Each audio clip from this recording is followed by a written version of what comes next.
Dengan Allah Subhanahu wa taala dalam Al-Quran ayat 2 hingga 3 surah At-Talaq yang berbunyi wa may yattaqillah yaj'al lahu makhraja wa yarzuq min haitsu la yahtasib. Maksudnya, dan siapa yang bertakwa kepada Allah dengan mengerjakan suruhannya dan meninggalkan larangannya, nescaya Allah akan mengadakan baginya jalan keluar daripada segala perkara yang menyusahkannya, serta memberinya rezeki dari jalan yang tidak terlintas di hatinya. Dalam ayat yang lain dari surah Al-A'raf ayat 96 Allah juga berfirman, A'udzubillahi minasyaitonir rajim, walau anna ahlul qura amanu wattaqau la fatahna 'alaihim barakatin minas sama' wal ard walakin kazzabu fa aghasnahum bima kanu yaksibun. Maksudnya, dan Tuhan berfirman, sekiranya penduduk negeri itu beriman serta bertakwa, tentulah kami akan membuka kepada mereka pintu pengurniaan yang melimpah-limpah berkatnya dari langit dan bumi. Tetapi mereka mendustakan Rasul kami, lalu kami timpakan mereka dengan azab siksa disebabkan apa yang mereka telah usahakan. Ayat Al-Quran yang saya baca tadi sewajarnya menjadi garis panduan kepada kerajaan dalam menentukan polisi dan hala tuju negara sesuai dengan Islam sebagai agama resmi persekutuan, termasuklah berkaitan dengan ekonomi negara.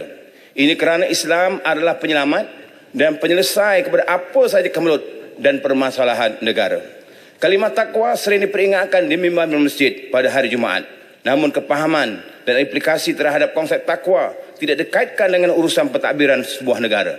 Lantaran itulah negara tidak bebas dari amalan riba yang dibenci oleh Allah Subhanahu wa taala, tidak bebas dari amalan rasuah, salah guna kuasa untuk mengumpul kekayaan bagi kepentingan sendiri dan sebagainya. Para ulama seperti Imam Nawawi, Ibn Katsir dan yang lain-lain menjelaskan bahawa takwa itu adalah mentaati semua perintah Allah Subhanahu wa taala dan menjauhi larangannya. Dalam arti kata yang lain, menjaga diri daripada kemurkaan dan azab Allah Subhanahu wa taala. Dalam ayat ke-96 surah Al-A'raf, Allah menyebut kalimah berkat. Menurut para ulama, berkat itu ada dua jenis, iaitu hakiki dan maknawi. Berkat yang hakiki ialah seperti hujan yang membawa kesuburan bumi, maka teraturlah tumbuhan dan keluarlah segala hasil bumi. Atau terbukalah fikiran manusia menggali harta dan kekayaan yang terpendam dalam perut bumi itu, seumpama besi, emas, perak, logam, minyak, gas dan sebagainya. Atau mengatur perkebunan yang luas, menyuburkan ekonomi pertanian, seumpama padi, kelapa sawit, getah dan lain-lain lagi. Manakala berkat yang manawi pula ialah timbulnya fikiran-fikiran yang baru dan petunjuk daripada Allah, baik berupa wahyu yang dibawa oleh Rasul atau ilham yang ditumpahkan kepada Allah kepada orang-orang yang berjuang dengan ikhlas. Justru keberkatan dalam kehidupan adalah penting kepada orang-orang yang benar-benar beriman.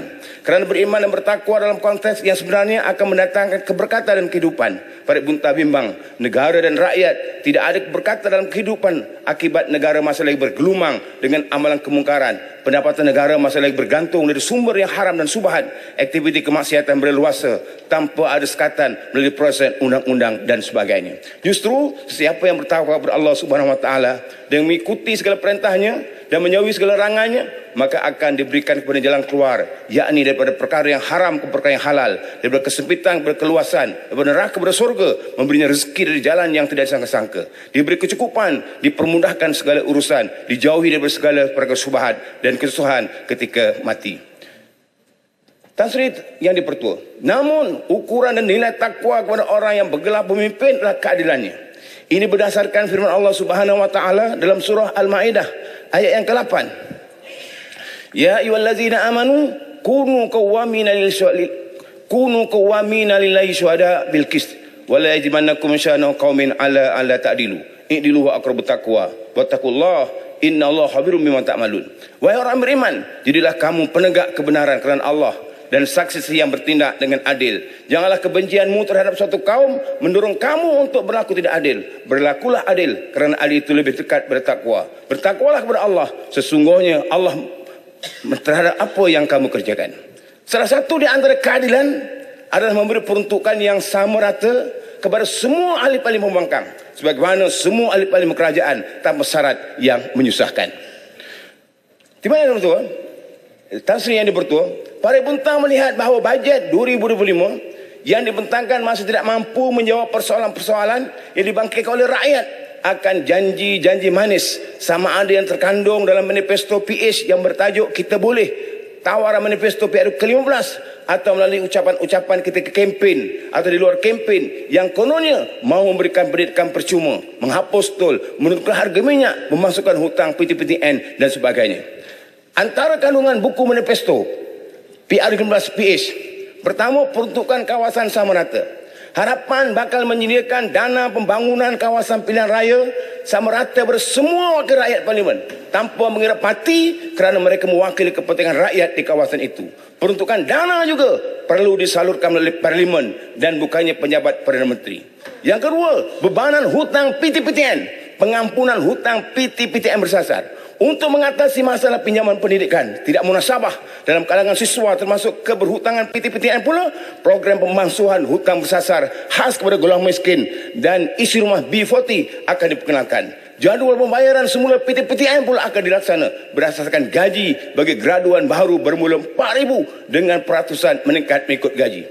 Yang ketiga, beasiswa B40. Dalam masa yang sama, lebih banyak beasiswa akan diperkenalkan mencakupi golongan B40 untuk mengurangkan kebergantungan kepada pinjaman PTPN.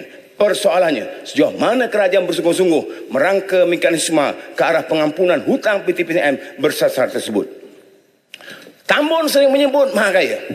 Siapa golongan maha kaya? Ramai ahli parlimen berbahas menyebutkan perkara ini. Mengapa begitu sinis dan bencinya dengan si maha kaya? Kalau rakyat sama ada penyewa awam, ada pendapatan bulanan mencecah belasan ribu ke atas, itu kerana pencapaian mereka dalam perkhidmatan awam, naik pangkat, naik grade dan naik gaji. Manakala rakyat biasa yang bukan penyewa awam, mereka boleh jadi terlibat dengan perniagaan, peternakan, pertanian dan sebagainya. Mereka ini berinisiatif, berdaya saing, bersungguh dan tekun sehingga memperoleh pendapatan mencecah belasan ribu. Saya percaya mereka adalah pembayar cukai yang konsisten, yang Islam sudah tentu tunaikan zakat dan bersedekah kepada asnaf yang berhak. Jadi tidak salah mereka bergelar menjadi kaya raya. Sepatutnya kerajaan kejar dan cari si maha kaya yang dapat projek kerajaan, culas untuk bayar cukai, tidak juga bayar zakat, tidak bersedekah, bahkan mengambil peluang untuk jadi kaya melalui projek-projek semacam ini. Parti Buntag ingin bangkitkan isu guru kafah. Guru kafah bukan penyewa awam. Jawatan mereka kontrak. Allowance yang diberi antara 1,000 ke 1,500. Tidak ada kenaikan allowance yang tetap. Tidak ada kenaikan pangkat, tidak ada pencen, tidak ada gratuiti serta tamat perkhidmatan, tidak ada kemudahan-kemudahan lain seperti kos rawatan casbat dan sebagainya. Tidak ada skim pembiayaan pembelian kenderaan dan perumahan. Guru kafah berkhidmat secara istiqomah dari mulai lantik sehingga tamat perkhidmatan. Allowance yang diterima sekalipun puluhan tahun mengajar difahamkan tidak sampai pun 2,000. Guru-guru kafah ini ada kelayakan akademik, paling kurang SPM dan 4 sanawi. Mereka juga ada stamp, ada STPM, diploma, bahkan ada degree. Sudah sampai masanya guru-guru kafah ini dilantik sebagai penyewa awam, sebagai penjawat awam, sebagaimana guru-guru di Kementerian Pendidikan. Allowance atau gaji dibayar mengikut kelayakan akademik yang ada pada mereka. Mereka ada keluarga, mereka ada anak-anak, mereka juga ingin memiliki kereta dan rumah kediaman. Namun dengan slip allowance yang diterima, sukar untuk buat pinjaman dengan bank bagi membiayai pembelian. Jelas sikit Parti Buntag, boleh tanya soalan? Saya setuju dengan apa yang YB Parti Buntag maklumkan tentang guru kafah. Saya cuma nak tahu tentang guru pasti macam mana pula YB Parti Buntag? Saya tak akan jawab. Kerajaan mengumumkan sumbangan khas guru pasti itu swasta PAS punya. Ini kerajaan punya di bawah pentadbiran JAKIM. Kerajaan ada bajet, mana sama? Gelotong apa yang tak erti. Mana sama pasti dengan guru kafah? Guru kafah milik kerajaan, pasti milik PAS. Tapi mereka manusia juga, mereka patut. Betul, mereka manusia. Tak ke? Jangan ngomong saya. Ataupun kalau kerajaan swasta lain, sumbangan khas RM500 kepada guru manusia, kafah, guru pasti, guru tamir, manusia. imam, bila dan lain RM500 setahun. Beralihkah dengan sumbangan sebanyak itu? Sepatutnya dinaikkan kadar allowance mengikut tahun bagi menghargai sumbangan mereka dalam pendidikan dan agama. Berkaitan dengan lepasan, saya juga ingin bertanya, berkaitan dengan lepasan beberapa institusi pengajian Islam dan dakwah di bawah JAKIM seperti Ibadah Sabah, Ikmah Sarawak. Saya ingin tahu ke mana hal tuju pelajar-pelajar lepasan institusi pengajian Islam dan dakwah. Mereka ini sebahagian pelajar mungkin mu'alaf. Adakah kerajaan memberi peluang pekerjaan untuk mereka berkhidmat dalam bidang dakwah di pedalaman Sabah dan Sarawak? Kerana ramai para mu'alaf di Sabah dan Sarawak, kalau tidak dibimbing sepenuh masa, akidah mereka akan tergelincir, amalan cara hidup Islam tidak dihayati, dan saya dapat tahu surau bahkan masjid ada didirikan di perkampungan mereka, tetapi disebabkan tidak ada petugas dakwah pada masa menjadi pemimpin fardu ain, menyebabkan amalan cara hidup Islam tidak dihayati. Justru JAKIM perlu mewujudkan pegawai dakwah pada masa yang boleh tinggal di kawasan pendalaman bagi tujuan dakwah dan membimbing amalan fardu ain kepada saudara-saudara baru. Yadib ada da'i, tetapi masih tidak cukup untuk mengimbangi keperluan dakwah di pendalaman. Isu yang lain saya ingin bagikan berkaitan dengan beras tempatan. Baru-baru ini saya bertanya Menteri Pertanian berkaitan dengan beras tempatan yang hilang dari kilang. Isu beras tempatan sudah hampir 2 tahun tiada di pasaran. Terbuka sama ada pasar raya besar atau kedai runcit di kampung-kampung. Menteri jawab baru nak wujudkan peraturan baru nak siasat, baru nak minta bahagian kawal selia padi beras memantau ke kilang-kilang untuk melawat. Setelah isu ini 2 tahun berlarutan. Maknanya selama 2 tahun kerajaan tidak buat kerja untuk mengatasi masalah beras tempatan yang hilang daripada kilang-kilang. Isu ini dah sering kali dibangkitkan di parlimen. Bila ditanya, baru sekarang kerajaan nak wujudkan peraturan baru. Itu bila ditanya, kalau tak tanya langsung tidak tindakan yang dibuat oleh kerajaan. Ternyata kerajaan gagal menangani isu ini dengan baik. Yang kedua, isu tanah terus dan tanah yang direhatkan semusim atau 2 musim. Ini jawapan Menteri dalam sidang penggantian lepas. Menteri jawab petani yang rugi akibat tanah terus akan dapat bantuan bencana. Tetapi apabila para petani memohon bantuan, mereka diberitahu tanah terus bukan bencana dan mereka tidak layak mendapat bantuan. Justru supaya petani yang rugi akibat tanah terus disenaraikan untuk layak menerima bantuan. Menteri juga ada menyarankan berkaitan dengan tanah terus dengan saranan tanah tersebut perlu direhatkan semusim atau 2 musim bagi membolehkan tanah-tanah tersebut diselenggara. Dibaik boleh. Persoalannya, apa tindakan pihak kerajaan dalam isu ini? Para pesawah tidak ada masalah untuk merehatkan tanah semusim atau 2 musim. Merehatkan tanah semusim atau 2 musim. Dengan syarat kerajaan kena bagi pampasan kepada pesawah yang tidak menanam padi dengan kadar pampasan yang munasabah. Akhir sekali, Kementerian Pendidikan diberi peruntukan begitu besar bagi tujuan pembangunan pendidikan, termasuk infrastrukturnya. Namun Parit Bunta dan rakyat Parit Bunta tertanya-tanya apa jadi dengan pembinaan sekolah baharu 36 bilik darjah dan lain kemudahan di SMK Pelangi Perdana. Ini adalah projek tahun 2017 dalam RMK11 dengan kos 50 juta lebih. Dulu terkendala kerana PKP. Setelah berakhir PKP, projek tersebut dijadualkan semula dan dijangka siap 15 Jun 2024. Tapi sehingga sekarang tidak nampak pun projek itu berjalan secara progresif.